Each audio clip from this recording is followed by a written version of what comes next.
Wafalme wa Pili sura ya 20 ule mstari wa kwanza hadi ule wa 7. Wafalme wa Pili sura ya 20 mstari wa kwanza hadi wa 7. Wafalme wa Pili sura ya 20 mstari wa kwanza hadi wa 7. Naomba nisome. Siku hizo Hezekia akaugua, akawa katika hatari ya kufa. Hebu sema kufa. Isaya nabii mwana wa Amozi akamjia akamwambia, Bwana asema hivi, tengeneza mambo ya nyumba yako, maana utakufa wala hutapona. Mstari ule wa pili.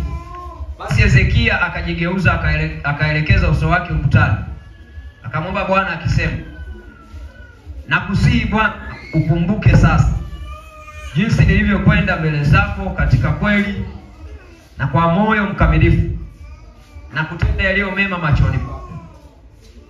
Hezekia akalia sana. Ikawa kabla ya Isaya hajatoka katika mji, wakati wa neno la Bwana likamjia kusema, rudi, mwambie Hezekia mkuu wa watu wangu, Bwana Mungu wa Daudi baba yako asema hivi, nimeyasikia maombi yako na kuyaona machozi yako. Tazama, nitakuponya siku ya 3, utapanda nyumbani kwa Bwana. Tena nitazidisha siku zako kiasi cha miaka 15, nami nitakuokoa wewe na mji huu na mkono wa mfalme wa Ashuru, nami nitaulinda mji huu kwa ajili yangu na kwa ajili ya Daudi mtumishi wangu. Mstari wa 7 na wa mwisho. Naye Isaya akasema, twaeni mkate wa tini.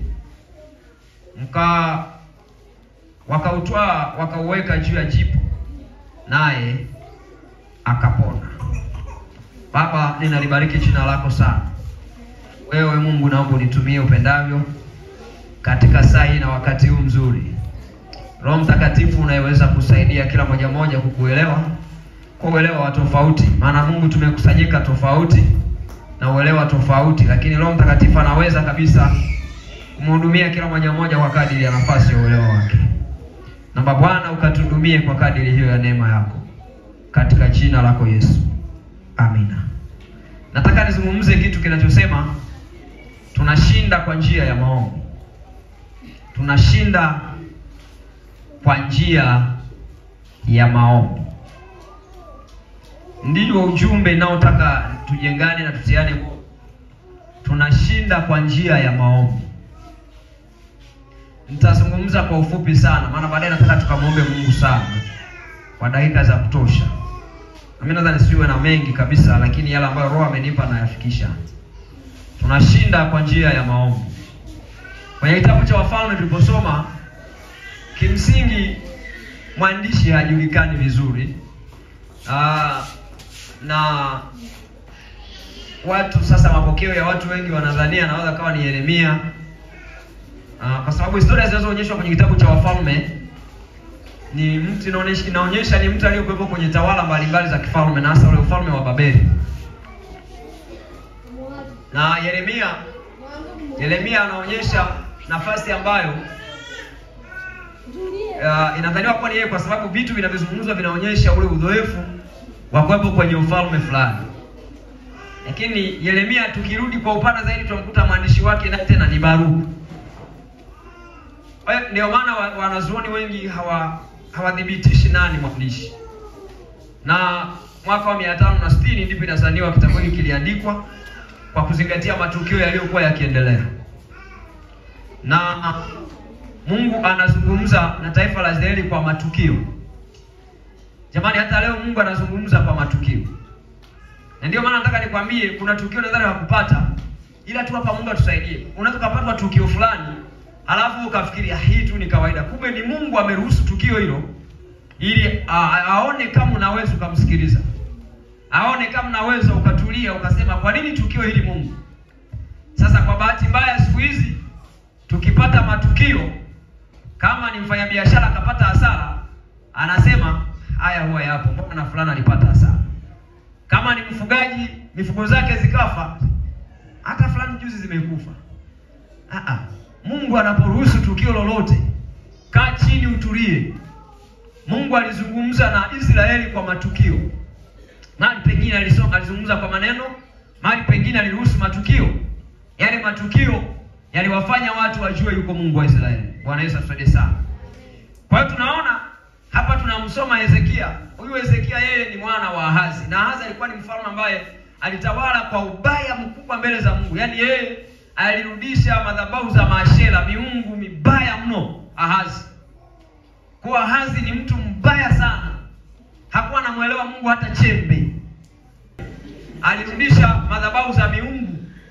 Yaani akachafua miungu, na alichokuwa anakifanya yeye kwamba alikuwa anataka kutengeneza ushirika na wale watu wa mataifa wampende. Kwa hiyo alirudisha na ibada za sanamu, akarudisha matakataka mengi Ahazi huyu. Na baadaye akaja kafa. Alipokufa ndo tunamwona mtawala wa kuigwa, Mfalme Hezekia, mtoto wa Ahazi. Na yeye huyu amenusurika kwa sababu alikuwa na mama yake anaitwa Abia. Abia alikuwa anamcha Mungu. Wamama wengi mnaongoza kwa kumcha Mungu. Sisemi wote mnaongoza, ni wachache, hata ninyi mna neema ndogo ndogo.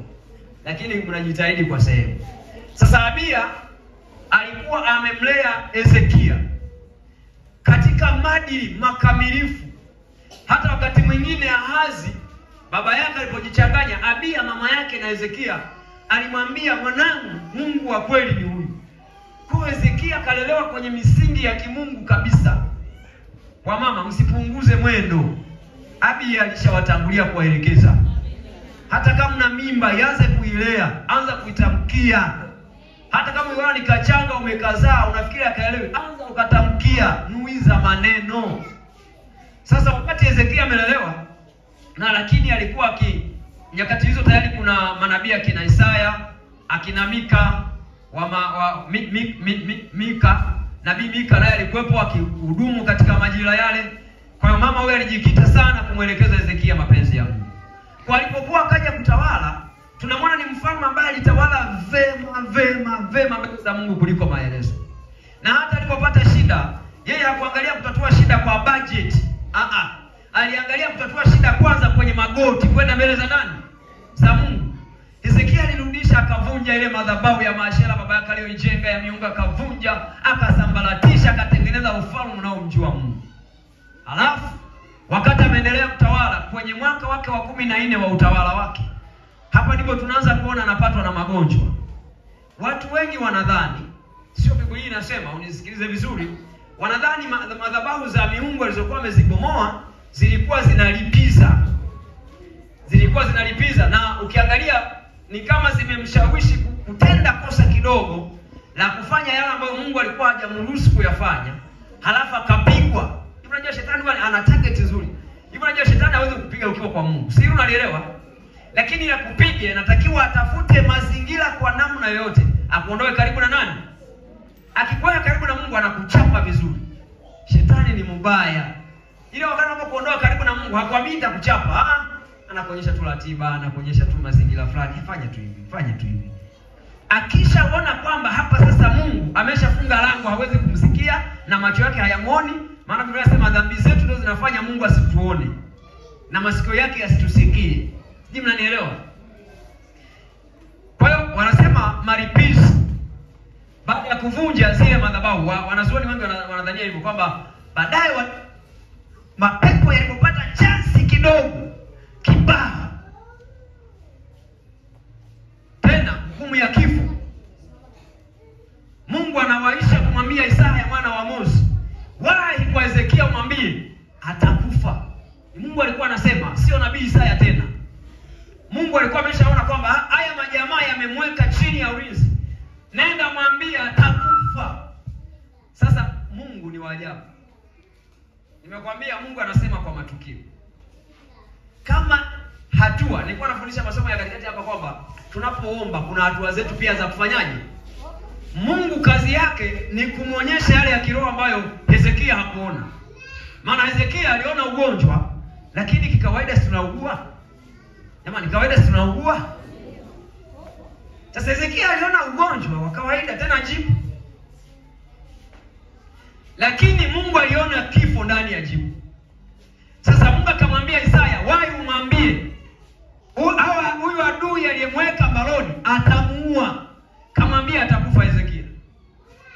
Neno la Bwana linasema Isaya anakimbia akamwambia, "Bwana Mungu wa majeshi asema hivi, utakufa wala hautapona." Nazungumza tunashinda kwa njia ya maombi. Baada ya kupewa tangazo la utakufa wala hautapona, huyu alikuwa ni mfalme. Hapa naomba nisikize vizuri, wakati nisikize vizuri, kuna kitu kitakusaidia. Hezekia alikuwa ni mfalme. Angeweza kuuliza, nani anataka kuniua? Maana na majeshi ya kutosha. Angeweza kuuliza hivyo, nani kwa anataka niue? Na kama angejulikana ni mtu yeyote, angemtumia askari wakaenda kumuua. Lakini Hezekia angeweza kupiga budget. Hivi kwa nini nina fedha kwani siende hospitali? Sikuwa hospitali na mkumbuke mfalme anapotibiwa sio kama wewe unapotibiwa eti rafiki yangu. Sina nielewa. Unafikiri kama mheshimiwa wetu kipenzi Rais Samia Suluhu Hassan anapoweza kwenda kutibiwa, wewe unaweza ukaenda kutibiwa ovyo ovyo hapo? Kwanza uangalizi wake tu ni wale madaktari bingwa wabobevu. Sio wewe unapata nesi na yeye hata kumaliza shule alitoroka shule akabahatisha huko akaajiriwa. Mfalme ni mtu, nataka nikuonyeshe picha ya Hezekia. Angeweza kwenda hospitali anayoifikiri. Hivi jamani, mfalme anakosa nini kwani? Sisi kama mnanielewa vizuri. Mfalme hawezi kukosa chochote. Lakini mawazo yake baada ya tamko la utakufa hayampeleki kufikiria budget ya kumtibu. Mawazo yake yanampeleka moja kwa moja, Mungu anaweza kunisaidia. Ni kweli naumwa. Ni kweli tukio hili limenikuta. Lakini moja kwa moja anaondoa ile heshima ya ufalme, anaiweka kando. Anavaa nafasi ya mtu wa kawaida kwenda kwa Mungu kulia. Unajua leo tunaona hata ungeomba sana hawezi kulia kwa sababu kifikira ana account, kwenye account kuna milioni 8, 10, 20 mpaka milioni 80. Hivi atakapoona kunilia na milioni 100 kwenye account. Anaomba hapa anasema, ikizidi nitaenda kugrow milioni ngapi niende Buganda. O Baba niponye kwa jina lako Yesu. Yaani la kishale tu, maana hela zimo kwenye account. Je, mnanielewa taratibu Bwana? Lakini Hezekia mfalme haangalii namna gani anamiliki vitu. Alivua heshima na mamlaka zote, akaweka kando, akaanguka miguuni pa Bwana. Biblia imesema hivi ya kwangu, akalia sana. Yaani mwandishi hakutaka kuachie tashwishwi, maana kulia kuna tofautiana. Jamani, sikulia kuna tofauti. Kuna mtu analia lakini hajalia sana. Ila amefanyaje? Kuna mtu analia sana. Kwa maana tafsiri ya kulia sana ina maana gani? Alipoanza kutazama msaada wake, akagundua msaada wake uko kwa Mungu, lakini amemkosea. Ikabidi amwichie Mungu kwa machozi. Akamwambia, mimi Mungu ufalme wangu hautoshi. Nilikuwa najaribu kufuatilia mawazo ya wasomi wengi, wanasema maneno Hezekia aliyoyaomba kama yangeliandikwa yangejaa aya 3. Aya za Biblia 3 au zaidi. Lakini mwandishi ametuwekea vizuri. Ni kama tukio la kusema tu kidogo. Lakini ni mtu alijimimina mbele za Bwana. Alitulia, akaomba kwa unyenyekevu mkubwa sana. Akamtafuta Mungu. Wewe fikiria, mpaka mtu anaanza kutaja na hoja. Unajua Mungu, kumbuka nilipokuwa bado niko sawa na wewe, sijafanya jambo fulani, sijafanya na hili tena, hili ulikubali na hili si nilifanya, naomba ukumbuke hata kwa hai. Unafikiri dakika moja hiyo muda kabisa? Kwa wakati ameomba, amelia. Nazungumza je, tunashinda kwa njia ya maombi. Wakati bado Isaya hajatoka kwenye jumba lile la mfalme Hezekia, Mungu akatuma malaika wa vita kukamata kwanza wale waliosababisha magonjwa kwa Hezekia. Halafu Mungu akapindua hukumu. Akamwambia Isaya, hebu mwambie atapona. Hata kufa atapona. Na kwa sababu Mungu ameona, unajua Mungu ana wivu na yeye anajitambulisha hivyo. Si mnasoma Biblia jamani? Huyu angeomba kifalme falme. Na Mungu angesema na mimi ngoja nisikutetee na mimi nikuonyeshe ni mfalme. Angekufa. Ndio maana inatakiwa tukisema ni Mungu anaabudiwa. Hakuna cha nimesoma siji mpaka na masters siji na doctorate siji na PhD na mambo kadha wa kadha. Tukishasema ni Mungu anaabudiwa. Yaani hata kama mnamiliki ng'ombe mapoli yote ya Tanzania hii. Hata kama mnamiliki mpaka makampuni. Ukisikia tu tunamwabudu Mungu. Ukisikia tu niwaambia hivi, zamani wale waandishi walikuwa wanaandika Biblia, wakifika tu kwenye neno Mungu, Mungu tu yaani wakaliandika tu Mungu, wanaenda kujitakasa siku 7. Ni kawaida. Siku 7 wametaja neno Mungu. Wakimaliza wanarudi. Ndio maana tunaweza niwa kuandikwa kati ya miaka 1500 na 600. Wakirudi tena wakaandika wakafikia neno Mungu au Bwana wa majeshi. Wanatulia pale pale siku 7 utakasa. Leo tunatamka Mungu kama maharage wala mtu atetemeki yani kwa sababu ya Mungu. Yani Mungu tu Mungu. Kama unajua hata baba anaweza kawa na heshima kidogo. Na kinacho tuchanganya ni vitu vidogo vidogo tu, mafanikio ya dunia, namna tulivyo. Labda nimepiga suti yangu hivi mimi hivi watakaona naliana. Naomba napiga na mama. Kwanza suti yangu hii itachafuka. Wewe ni Mungu. Unayetakiwa kumwabudu ni nani? Mungu ambaye huyo yuko juu mpaka ya kila asset. Sio asset tu, yuko juu mpaka ya afya yako. Hata kusema sasa hivi ninakamata afya yako nifunge breki. Zinafungika. Sasa ukisikia huyo lazima utetemeke. Kwa hiyo Hezekia hakuomba kifalme falme. Nakumbuka ile nyimbo za Masanja kwamba kuna watu wakati wa kumsifu Mungu wanasifu kimeneja. Ni mawazo yake na alikuwa anarejesha ujumbe, anahubiri ujumbe, sawa? Lakini Hezekia alipokuja mbele za Bwana, alipopata chance tu akamjimimina. Yaani hakuna cha kwamba ni nani. Sio Hezekia, tunajifunza hata kwa mfalme Daudi. Sanduku la agano liliporudi Yerusalemu, kimakosa ilikuwa ni makosa mfalme kucheza. Makosa makubwa. Lakini alipoelewa Mungu ndiye amewashindania kwa Mungu dragon, Daudi alishindwa kujizuia. Maana uwezo wake wa kifalme ulikuwa umeshindwa. Mungu amerudisha. Kwa uwezo wa kujizuia ukaisha. Sasa alipolia sana, Mungu anazungumza na Isaya. Anamwambia mwambie hata kufa, atapona. Na kwa jeuri la Mungu nampenda sana. Anasema nitamrudishia, yani nitampa fidia miaka 15. Umepoteza nini? Umeharibikiwa nini? Mungu anafidia. Ila tuwe hujazingatia kanuni zinazo kuhusu. Nilifundisha sana hapa nyuma. Una shida gani? Kipi kimeharibika?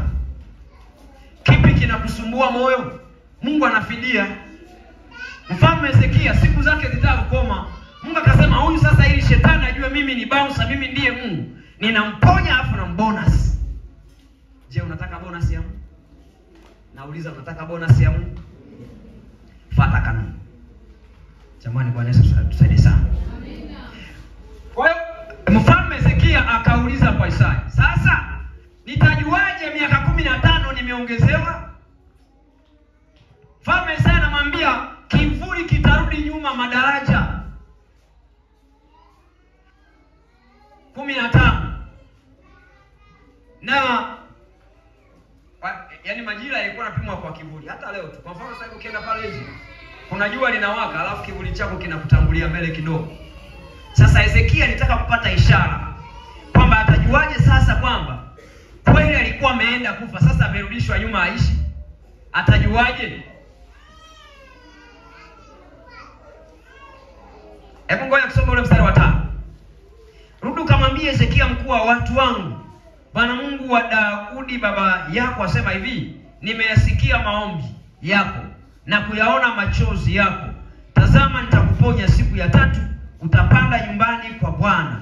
Tena nitazidisha siku zako kiasi cha miaka 15, nami nitakuokoa wewe na mji huu na mkono wa mfalme wa Ashuru, nami nitaurinda mji huu kwa ajili yangu na kwa ajili ya Daudi mtumishi wangu.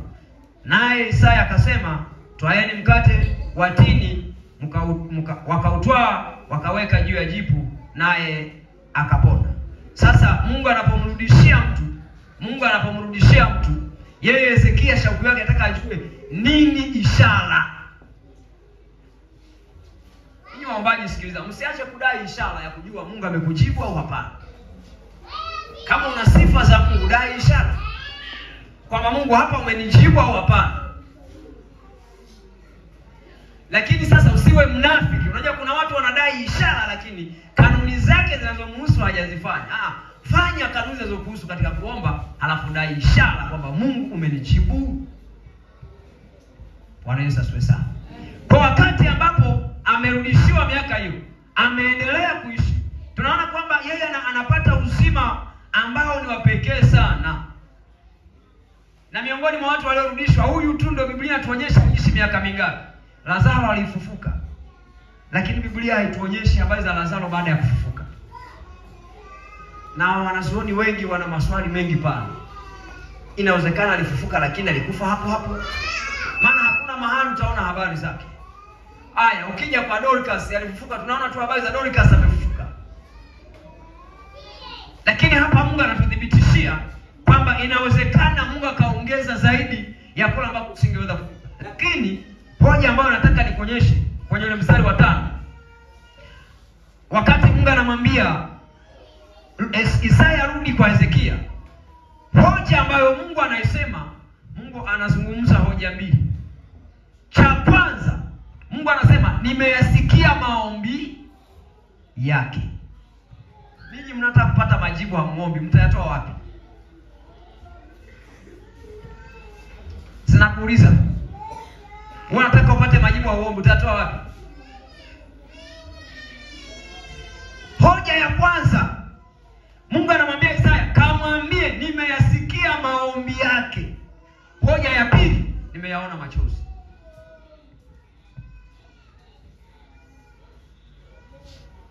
Hivi mnanielewa mzuri alivyo Bwana? Kwa njia ambayo inaweza kusaidia tushinde ni kwa kuomba. Na usifikirie unapoomba unawaza namna ya kutatua tatizo kwa njia ya tofauti na Mungu. Hutapata msukumo wa kuomba vizuri. Kwa hiyo kuna mambo matatu yatakusaidia unapotaka kuomba. Cha kwanza, unapokuwa unamwomba Mungu,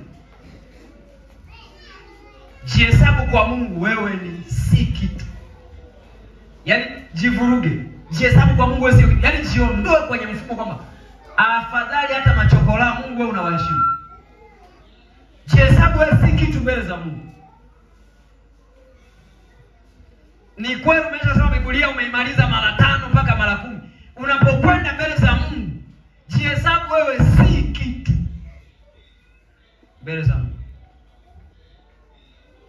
Achana na haya ya yule Farisayo, Bwana, mimi nalipa zaka. Sio kama huyu. Achana na hayo. Ukitaka upate majibu ya Mungu yaliyo sahihi, unapokwenda mbele za Bwana kwa maombi yoyote yawe ya kwako nyumbani siji wapi, hebu jiondoe kwenye mfumo kwa Mungu mimi si chochote. Jamani, Bwana atusaidie sana. Ayubu alikuwa tajiri sana. Lakini hali ilipokuwa mbaya akitaka kumwendea Mungu, Biblia inasema aliyararua mavazi yake. Akatupilia mbali. Tafsiri nzuri, akajihesabu mimi si kitu. Kuvaa kwangu hakufai kama sio Mungu. Fedha zangu hazifai kama sio Mungu. Kila kitu, hata kama elimu yangu haifai kama sio Mungu. Kujihesabu kwa wewe si kitu mbele za Bwana. Bwana Yesu asifiwe sana. Unajua ni mbaya sana ukienda kwa Mungu afu unajijua wewe ni mkuu wa wilaya. Unaenda mbele za Mungu unaelewa mimi ni mkuu wa mkoa. Unaenda mbele za Mungu unaelewa mimi ni waziri mkuu.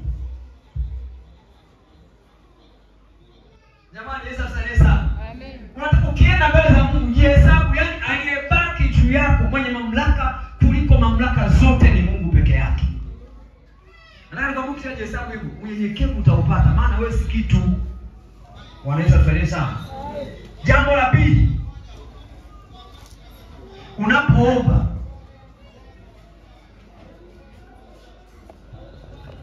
jifanyie tafiti au chunguzi. Unapokwenda mbele za Bwana lazima ujifanyie tafiti. Unapokwenda mbele za Bwana lazima ujifanyie tafiti. Si mnaona sikia? Alipokwenda mbele za Bwana akagundua, Bwana mimi nilikuwa mwimbaji mzuri.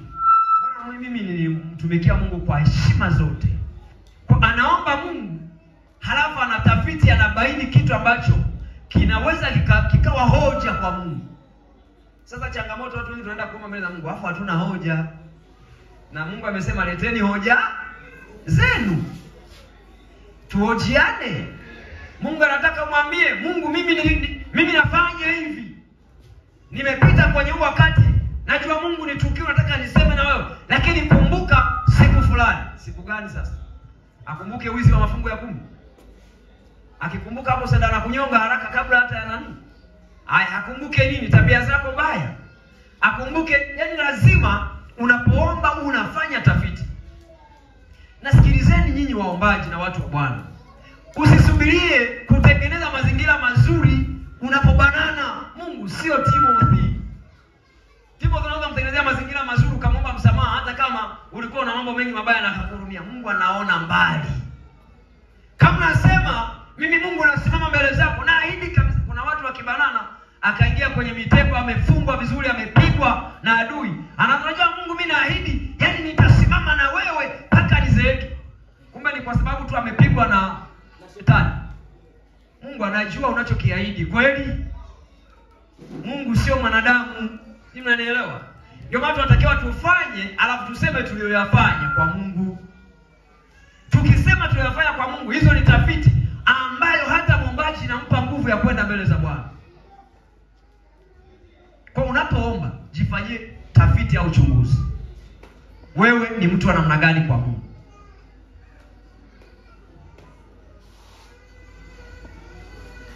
Kuna watu ni maarufu, akianza kupanga maombi unaweza kufikiri kama Mungu atamshawishi, lakini naomba nirudie kusema Mungu atashawishiwa na nini ulikifanya unapokwenda kuomba. Bwana tusaidie sana. Cha tatu na cha mwisho,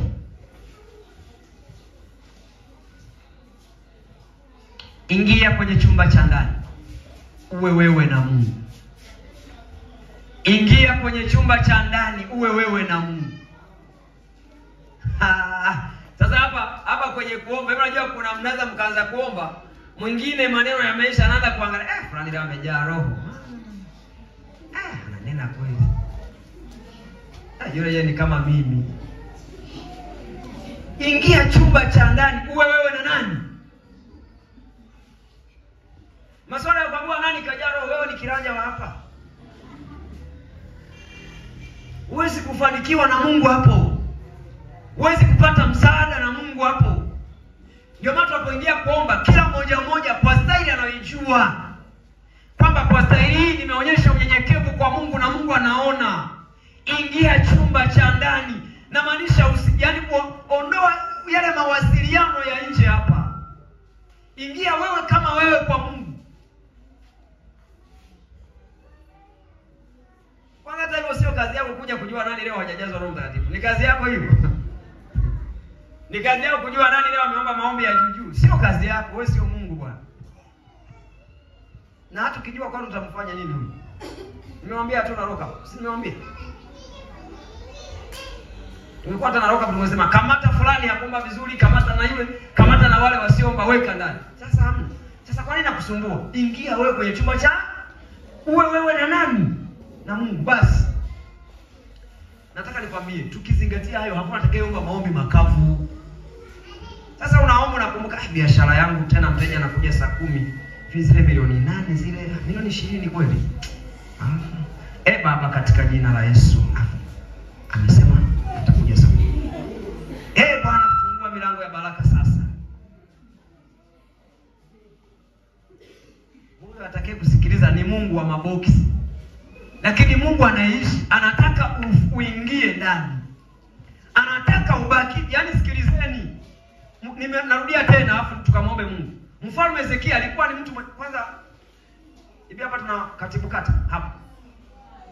Tuna katibu tarafa. Yaani kuna kitu nataka ndio mfano ujue. Hivi unajua mfalme alikuwa na heshima kubwa sana. Nyinyi mmewahi kuona hata rais akitaka kupita maeneo? Hivi mmewahi kuona yale magari yanayopita kumtangulia? Wewe ukipita yanapita? Barabara inaweza ikawa hilo aliyopita rais, pita wewe tuone kama utaziona. Kwa sababu ni mtu wa muhimu. Nataka kuzungumza hivi, ni mtu wa muhimu sana. Kwa mfalme Hezekia alikuwa ni mtu wa muhimu kuliko wewe hapo. Wala wewe si wa muhimu. Nikuvunje moyo sasa. Yaani wala kwanza una dhambi kibao.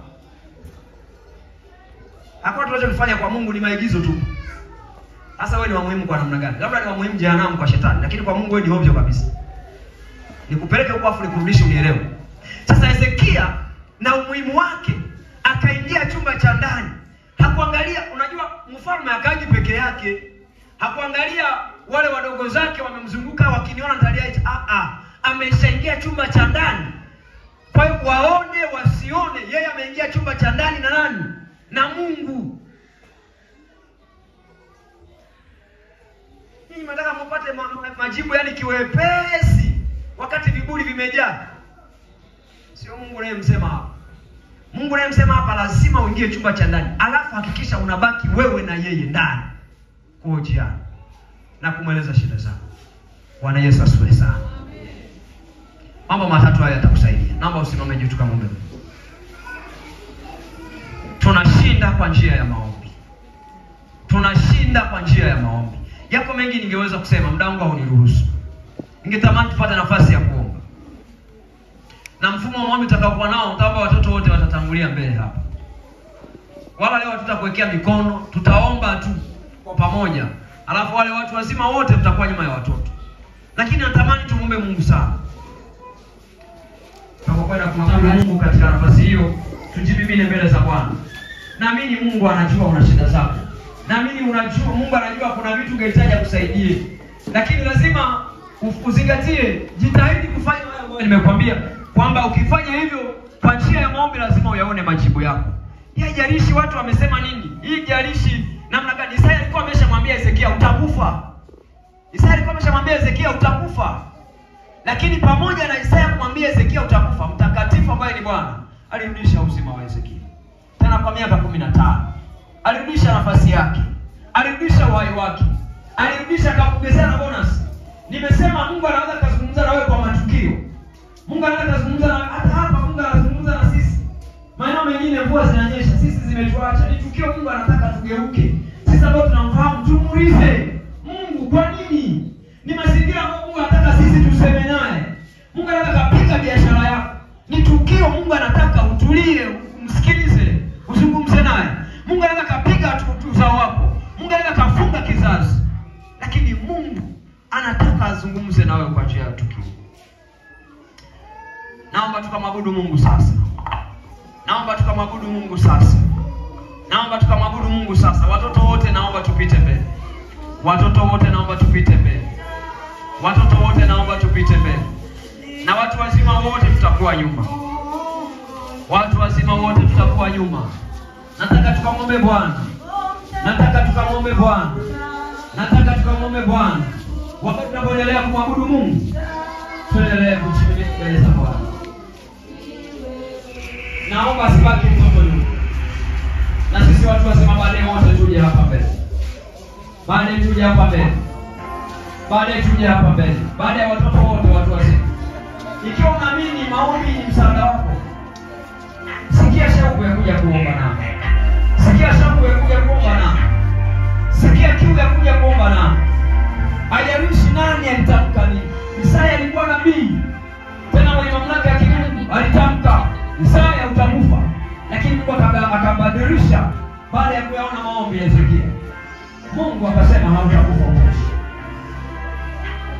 Naomba kila mmoja akiwa hapo sasa. Tunataka hapa kule kwenye kona kwa wazee wa kanisa tusimame kote. Baada ya kutosha kabisa watu wote tuwe hapa.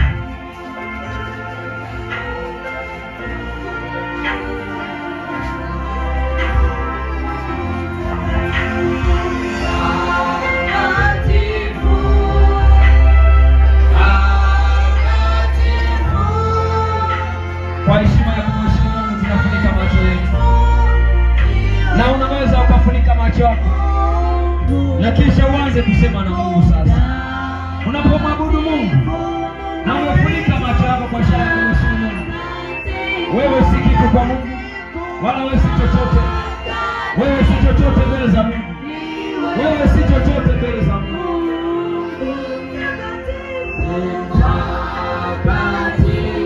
Unaweza kufungua kinywa chako ukamwazimisha Mungu, ukamwazimisha Mungu, ukamwazimisha Mungu.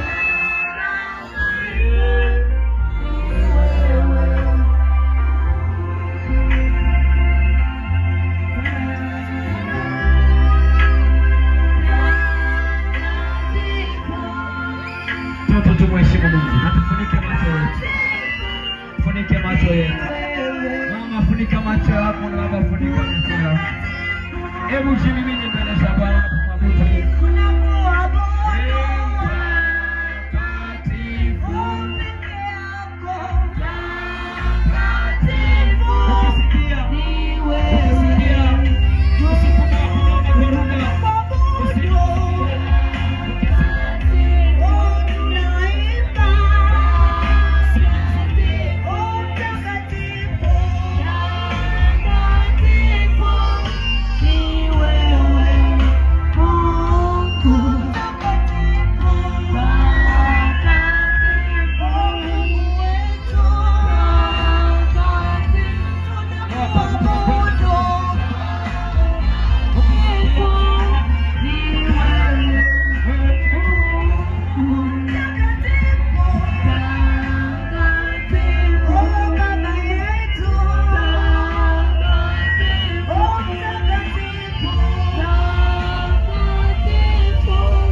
Mwambie Mungu shida zako. Yeye ni baba yako, yuko hapa. Mwambie Mungu shida zako. Mwambie Mungu kile unahitaji. Mwambie anza kujiachilia kwenye viwango vya Roho Mtakatifu. Mungu yuko hapa. Mungu amekuja kusaidia. Hata kama ulipita maeneo magumu, hata kama Mungu ametupitisha leo, yuko hapa. Jimimine mbele za Bwana. Ukisikia kunena kwa lugha, jiachilie, usimzuilie Roho Mtakatifu. Ni nini ambacho ungehitaji Mungu akutendee? Hebu ingia chumba cha ndani sasa. Jihesabu wewe si kitu, na unahitaji kuwa na Mungu katika chumba cha ndani. Kila mmoja nione akiomba sasa. Kila mmoja nione kijimimina kwa Bwana. Kila mmoja na kijimimina kwa Bwana. Katika jina la Yesu Kristo wa Nazareti. Wewe ambaye ni mfalme mkuu na mwenye neema, Yesu, watoto wako tumesimama mbele zako katika jina lako takatifu. Kwa jina lako Yesu la pekee, katika jina lako Yesu. Angalia, huyu mama ameingia chumba cha ndani, huyu baba ameingia chumba cha ndani, anataka kusema na wewe, anataka kusema na wewe, anataka kusema na wewe. Bwana, yako matukio umesema naye lakini hajaelewa. Bwana, wakati huu Yesu, sema naye Bwana wa uzima. Ninazungumza, naomba na mtu hapa ambaye Bwana ni Hezekia, anahitaji kurejeshewa mahala ambapo amekatiliwa, mahala ambapo shetani ameweka mtego. Amalize, aluwe, aharibu ndoa yake, aharibu biashara yake. Shetani ameweka mtego, aharibu kiroho chake, aharibu wokovu wake. In the name of Jesus, in the name of Jesus, katika jina la Yesu. Nataka nione kila mmoja leo, nataka nione kila mmoja amejimimina mbele za Bwana. Iko nguvu ya Mungu mahali hapa. Mungu yuko mahali hapa.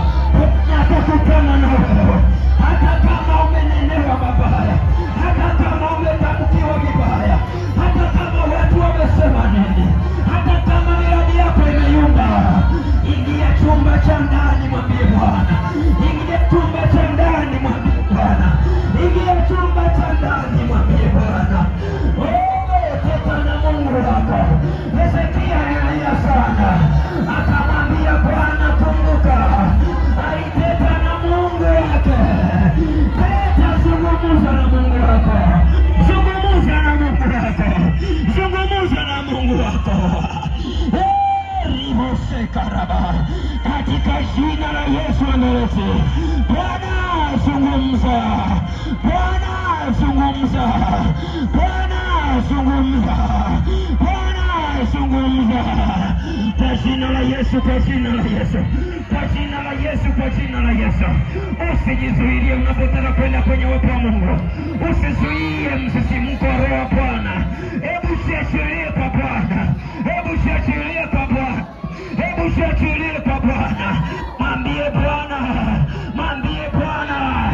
Teta naye mwambie. Bwana yuko hapa. Bwana yuko hapa. Maombi yako ameyasikia. Maombi yako ameyasikia. Machozi yako anayaona. Yale uliomba. Bwana ameyasikia. Bwana ameyasikia. Bwana ameyasikia. Bwana ameyasikia. Bwana ameyasikia. Ingia chumba cha ndani mpendwa. Ukiwa pamoja na mpenzi wako Yesu. Hebu mwelezee shida zako ni nini? Unahitaji Mungu akutendee nini? Ni wapi unafikiri sasa umevamiwa? Kamanda yupo!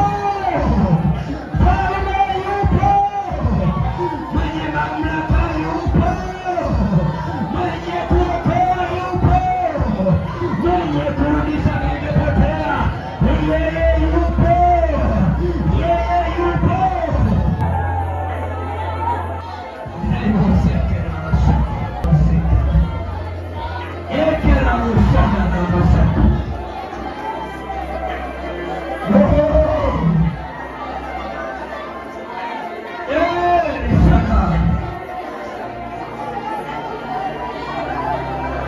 Haijatosha, mwambie Mungu. Kusikia nimeelewa Bwana.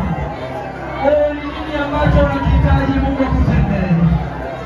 Hebu shiachilie kwake. Yeye kwake kuna hazina zote. Yeye anafanya kila jambo. Yeye anatenda. Yeye yuko anapendwa na Mungu hapa. Kuna mtu anakutana na Mungu kwa jina la Yesu. Yuko mtoto anakutana na Mungu kwa jina la Yesu. Riba sakaraba.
Ingia chumba cha ndani. Mwambie Mungu. Mwambie Mungu. Mwambie Mungu. Mwambie Mungu, kwa nini kila siku wewe unayeonewa, unayeteseka, usiendelea? Kwa nini kila siku wewe maisha kiroho yamekuwa duni? Kwa nini kila siku wewe? Kwa nini kila siku wewe? Limba na maisha. Hii ni siku ya tofauti Mungu. Nataka shuhuda zako zionekane. Nataka nguvu zako zinazotembea. Watu wako wazione. Watu wako wazione. Kwa jina la Yesu. Katika jina la Yesu. Katika jina la Yesu. Katika jina la Yesu. Katika jina la Yesu.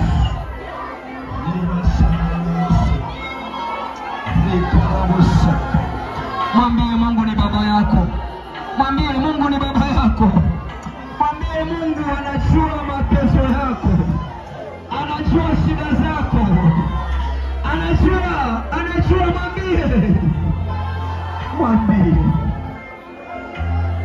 Ila baseka.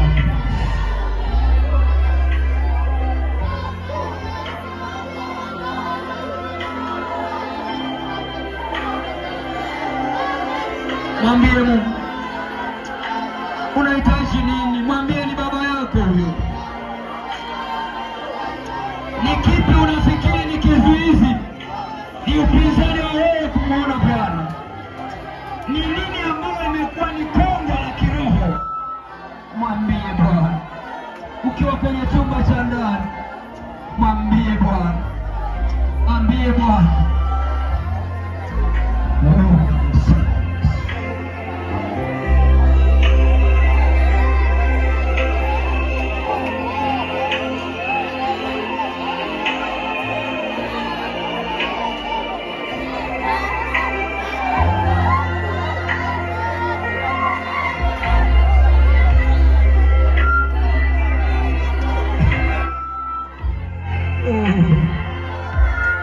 Baba.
kwamba hakika Mungu umesikia, ya kwamba hakika Mungu umetenda.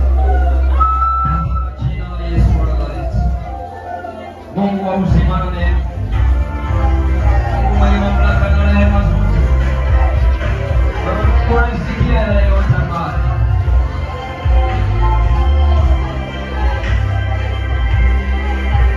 umeinuliwa. Yesu wa uzima, umeinuliwa Mungu mwenye rehema zote, kwa jina la Yesu. Ukiwa kwenye watu wa Mungu namna hiyo, nataka nimshukuru Mungu kwa ajili ya anayoyafanya. Mwamini Mungu amekutendea. Hata kama ulikuwa unapita maeneo usiyoyaelewa, nataka nimshukuru Mungu kwa ajili yako. Mungu asante kwa kutenda. Mungu asante, maana umesema ya kwamba kwa njia ya maombi tunapata ushindi. Kwa njia ya maombi tunakuwa wazima. Kwa njia ya maombi tunashinda vishawishi vya shetani. Kwa njia ya maombi tunamshinda adui. Asante kwa sababu mwanao sasa wema wako ameuona. Mwanao sasa fadhili zako ameziona, na neema yako ameiona kwa jina la Yesu. Bwana, umemtendea yale yote aliyoyaomba, na sasa naona wema wako, na sasa naiona fadhili zako. Anaziona fadhili zako, anaona upendo wako, anaona rehema zako, anaona ushindi, anaona Bwana kuwa salama katika mikono yako, katika shughuli zake za biashara, katika maisha ya ndoa, katika kila kona. Bwana, umeona maombi yake na umetazama kilio chake. Sasa umeshuka ili ukamsaidie. Ninakubariki Yesu wa uzima. Asante Mungu kwa neema yako katika mchana wa leo. Wewe ni mwaminifu na ni Mungu mkuu. Baba, nakubariki na ukuheshimu. Na kwa sababu mwaminifu unayetenda, na kwa sababu wewe ni Mungu mkuu unastahili heshima, Bwana, simama pamoja na wanao. Neema yako iko pamoja nasi. Utukufu wa kutusaidia. Neema zako ziwe nyingi. Naona kila mtu ana ushindi sasa. Naona kila mtu ana majibu yake sasa. Shetani anayemkatia tamaa ameshindwa kabisa. Mazingira ya matukio unayotumia kusema na watu wako, sasa umesema na mtu huyu sasa. Baba, naye sasa kuna kitu umemwelekeza kufanya ambacho Mungu atasimama ukitekeleza. Roho Mtakatifu, asante. Kupitia maombi haya Mungu, yuko mtu amefunguliwa, aliyekuwa na shida, magonjwa, matatizo, laana na mikosi, vyote vimeondoka kwa jina la Yesu. Vyote vimemwachia kwa jina la Yesu. Sasa ni mzima kwa mamlaka ya damu ya Yesu. Shetani, sikia, hauna nafasi tena juu ya huyu mtu kwa jina la Yesu, kuanzia leo na hata milele. Neema yako Bwana ikaendelee kumtetea mwanao. Tunakupa utukufu na heshima katika jina la Yesu. Wewe ni Mungu.